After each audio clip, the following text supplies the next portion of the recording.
On today's Newsmakers, Christmas prophecies, SCOTUS, and a powerful new holiday campaign. That and more coming up.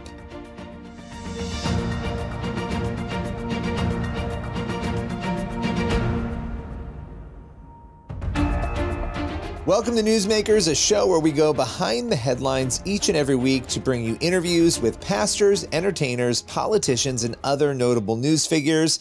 On today's Newsmakers, we start off with actress Candace Cameron Bure.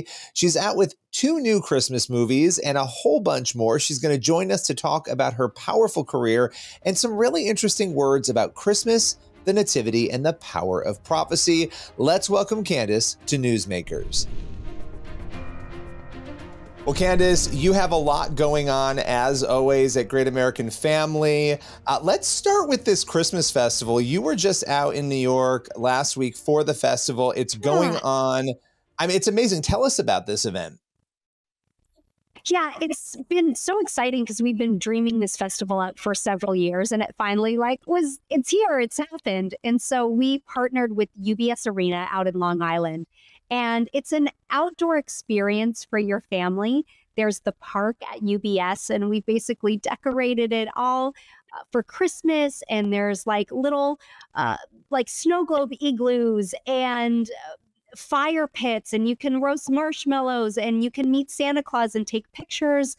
And we're also screening Great American Family Christmas movies. So it's just a great way to spend a couple of hours with your family at the park, and then also be able to meet some of your favorite talent from the movies at Great American Family. One of the things you've talked a lot about is the Bible recap, reading the Bible throughout the year. And it's actually funny because I learned about the Bible recap from you. I had been doing a different one.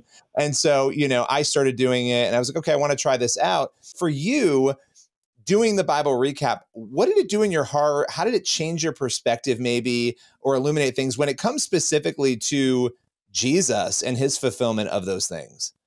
Yeah. Well, the Bible recap really changed my whole world when it comes to reading the Bible. And so I'd never read the Bible chronologically. I actually didn't even know before I started the Bible recap that the Bible isn't put in chronological order. You kind of bounce around to different books, but then to actually read it through in terms of, I was going to say storyline, that's like my entertainment brain, but in terms of the historical line through it is incredible. And then lining up, especially through the Old Testament, when you are reading Psalms and understanding who it's written by, and then the place that they were in at that moment, because you're going back and forth between the Psalms and the books, usually in like First Kings, Second Kings. I believe a lot of those were written in, and I just love it. I can't get enough of it. Whereas if you asked me even 5 years ago, I felt like it was a struggle to read my Bible. I wanted to. I made time for it. I did. But I'd often kind of read it and be like, okay, how does this apply to me? How does this apply to my life? And always looking at the Bible in terms of me, very self-focused. What can I read about what I should do in my life? Whereas reading it along with the Bible recap, and then understanding the context, the entire history, and this macro view of God's love, and looking for God in the Bible and not me in the Bible, it just changed my life. And now I have such joy reading the Bible. And can I add something to that? Yeah. I had not really thought a lot until recently, because of some projects that I'm working on, about the prophecies that were already fulfilled, the things that we're talking about that Jesus actually fulfilled, and how this idea of prophecy, of God writing through people hundreds of years, before an event happens, and then watching that event happen, watching Jesus be born in Bethlehem, right? All these details where you're like, wow, I mean, what are the odds that Jesus would fulfill these things that these prophets are writing about, that these people are writing about? And that's given me a lot of peace and reliance on Scripture. I don't know if that makes sense, but I don't know if you've had the same thoughts. Totally makes sense. Yeah, absolutely. I feel the same way. And that's what's been so incredible about reading the Bible. And, you know, I'm an advocate. For many years, I love to use my social platforms to encourage people to read the Bible. And then finding the Bible recap, it's why I share it so freely. That just brought it to a whole new level. And again, it's given the Bible, we know it's the active and living word. It is always living. It's always giving and breathing life into us. But it truly brought so much more life to me when I could understand the book as a whole. Okay, so we're going to end on another note here, going back to your films, because you've got A Christmas Less Traveled, you've got Home Sweet Christmas. Yeah. You've been very busy. Give us a little bit of a pitch here on these films. Well, hopefully they'll become, Christmas classics for years to come that you'll watch. But these movies are running all month long on Great American Family Channel, and two very different movies. Both have little threads of faith through them. I enjoyed making them so much, but all of the content on Great American Family, our slogan there is Christmas as it's meant to be. And I know that you can watch Christmas movies anywhere on different streaming services, on all different channels. But what makes our movies a little bit different is that there's faith-forward content in there. Even within our commercials, we share scripture and we share the nativity. And we want to bring you back to what feels like Christmas at home, and Christmas being the real reason for the season. So you're still going to have fun, true Christmas rom-coms, and even Cinderella royal stories on the channel. We have such talented people, Mario Lopez, Danica McKellar, Trevor Donovan. We just had a little women's Christmas, kind of loosely based off the books, but these stories are meaningful, again, inspiring, uplifting, positive, and have faith-forward content. And that's the difference at our channel. So I'm so proud to be a part of it. And I'm going to continue to make Christmas movies as long as you keep tuning in. Well, I love that. And I appreciate you, as always, taking us through so much today. We always hit on a lot of different topics, and just appreciate you taking the time.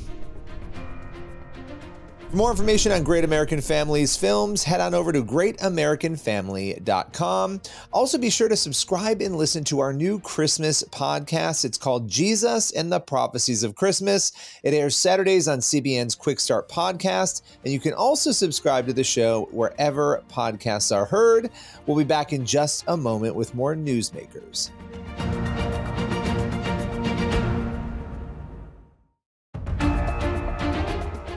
Welcome back to Newsmakers. Next up, Sarah Parshall-Perry, a senior legal fellow at the Heritage Foundation, is joining us to break down the U.S. Supreme Court's major decision recently to decline to hear a case surrounding a public school district's policy of concealing student gender transitions from parents. A lot to unpack there. Let's welcome Sarah to Newsmakers. Well, I appreciate you joining me. We're going to dive right into the Supreme Court. They recently declined to hear a case surrounding parental rights. It's a pretty big deal and a very interesting case that they won't be hearing. What can you tell us about this case?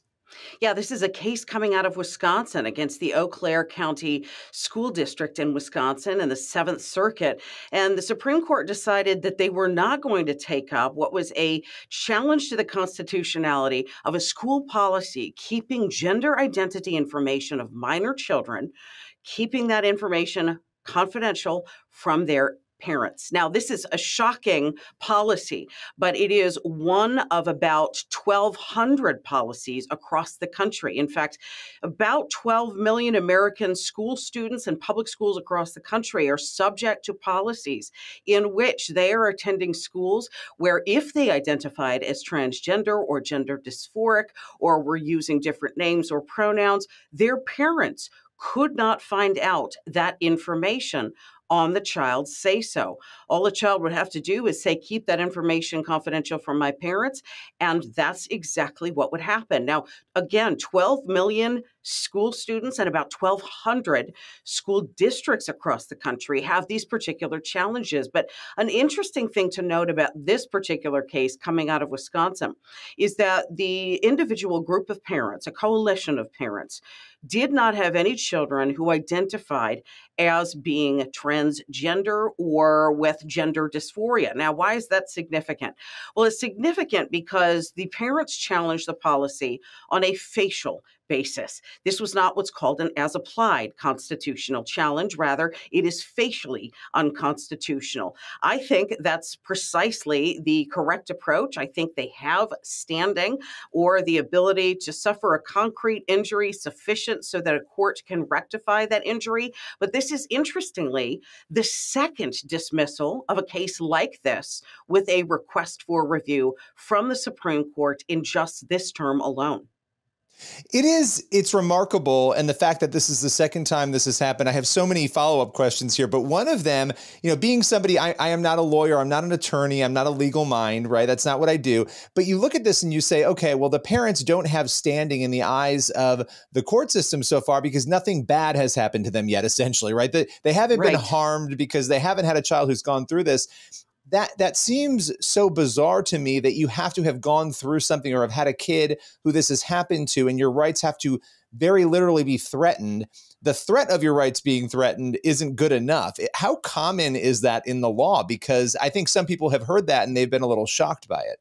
Yeah, I think it's increasingly common in hotly charged political issues. And in fact, in his dissent from the denial of review, Justice Samuel Alito, he was joined by Justices Clarence Thomas and Brett Kavanaugh, he said as much. And he said, we're seeing an increase in challenges to standing, specifically so within the context of parents challenging these unconstitutional policies. And he alleged that courts are declining to take up cases specifically because they want to avoid hot button political issues, as opposed to taking the constitutional challenge head on. And listen, the Supreme Court has actually said in the past, simply being subject to an unconstitutional policy, having children subject to an unconstitutional policy is itself sufficient to confer standing. You don't have to be injured before you actually can demonstrate that there's an imminent possibility of harm.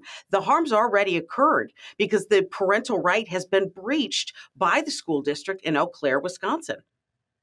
Let's talk also about the fact that in most school districts, in many, if not most, in order for a nurse to give out Tylenol, Pepto-Bismol, any over-the-counter or prescription medication, the parents have to sign a form allowing that to happen. Do they not? They absolutely do. Listen, you're a dad. I'm a mom. I have 3 of my own.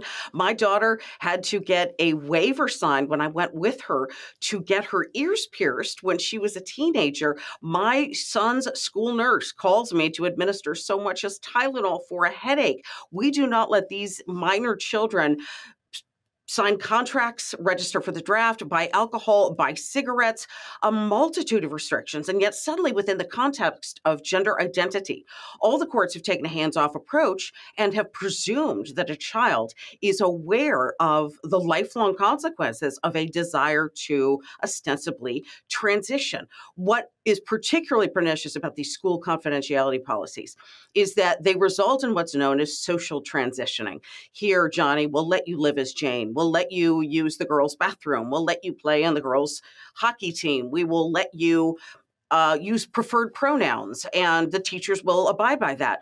That facilitation, invariably, the research tells us, leads to an ultimate medical transition. The use of puberty blockers, then cross-sex hormones, and ultimately surgical intervention. And these are consequences that a minor child at the age of 14, 15, 16 cannot possibly conceive of. They will have no understanding of whether or not they want to father a child, bear a child, carry a child, nurse a child, whether or not they ultimately want to be fertile in the future. These are not consequences to which these minor children have full awareness. We know the prefrontal cortex doesn't fully develop until the age of 25. Minor kids are restricted specifically because at that age, their parents know best. And I think we're going to see more teachers and families speak up, because the majority of teachers and families are not comfortable with this, obviously, and do not want to be a part of it in many cases, as we've seen many of these teachers speak out. Sarah, I appreciate your time. We'll definitely have you back soon to break down more of this important issue. Thanks so much for having me. For more on this case and the parental rights battle overall, you can visit CBN News and FaithWire. We'll be right back in just a moment with more Newsmakers.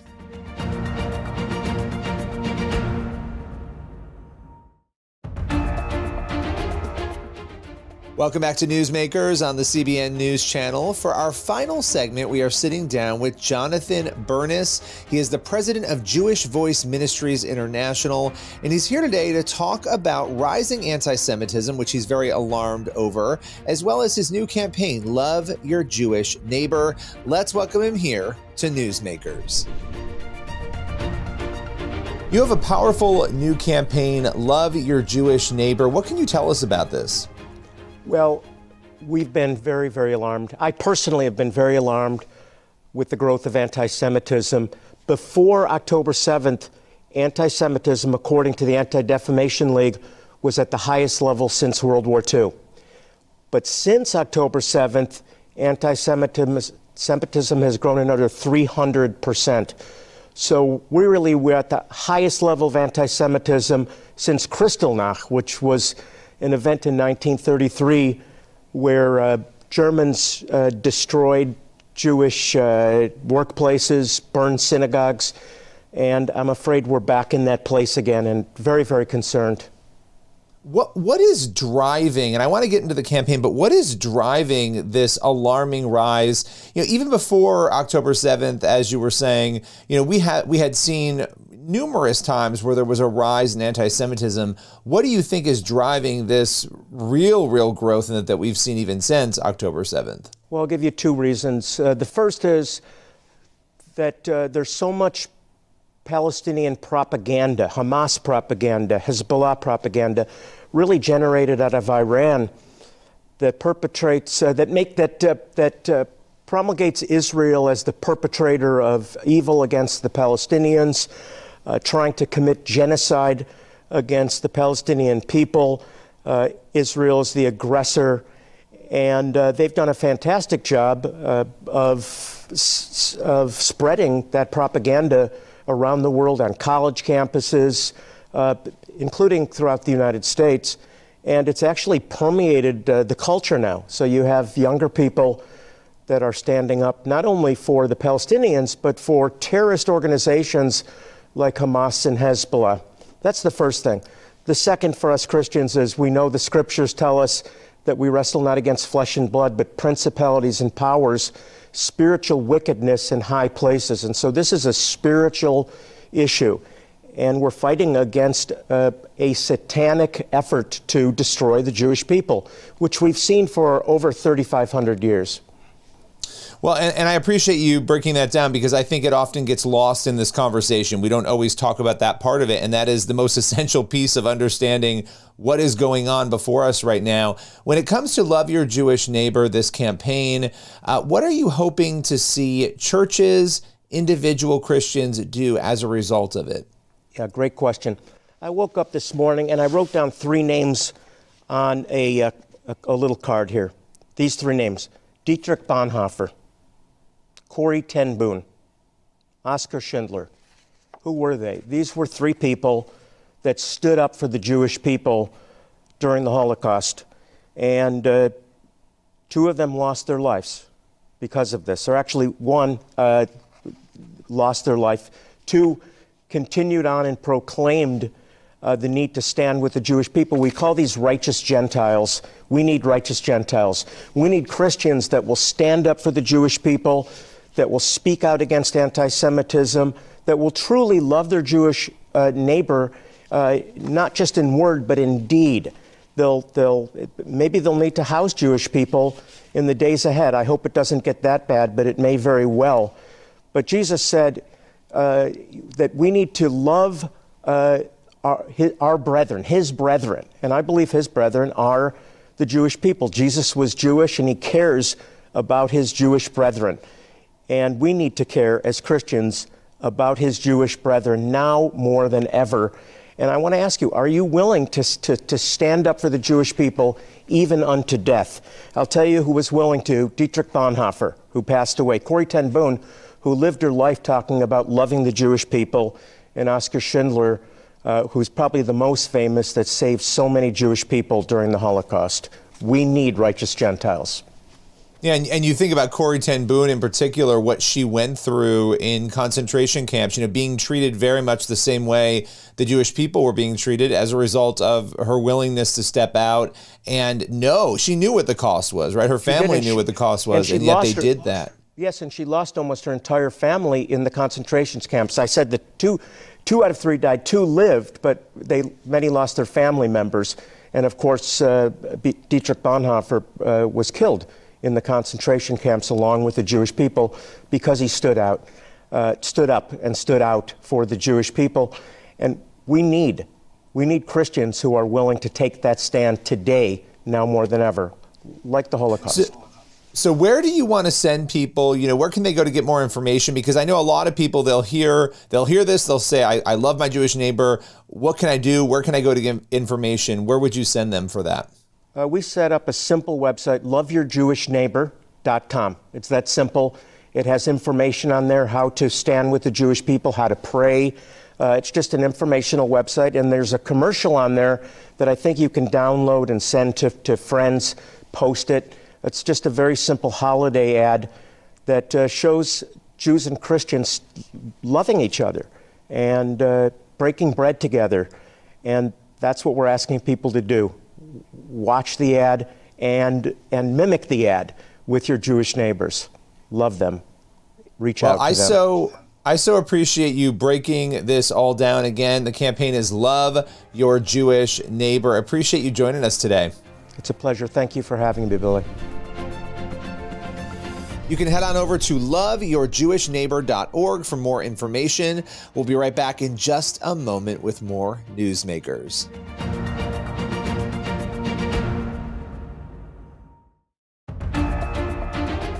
That's all for today's Newsmakers. Thank you for watching, and be sure to head over to the CBN News YouTube channel. That's where you'll find the full interviews you saw on today's episode. Plus, you can check out our daily Newsmakers podcast. We feature one full interview every single day. You can be sure to subscribe on your favorite podcast platform. As for this show, we'll see you again next week.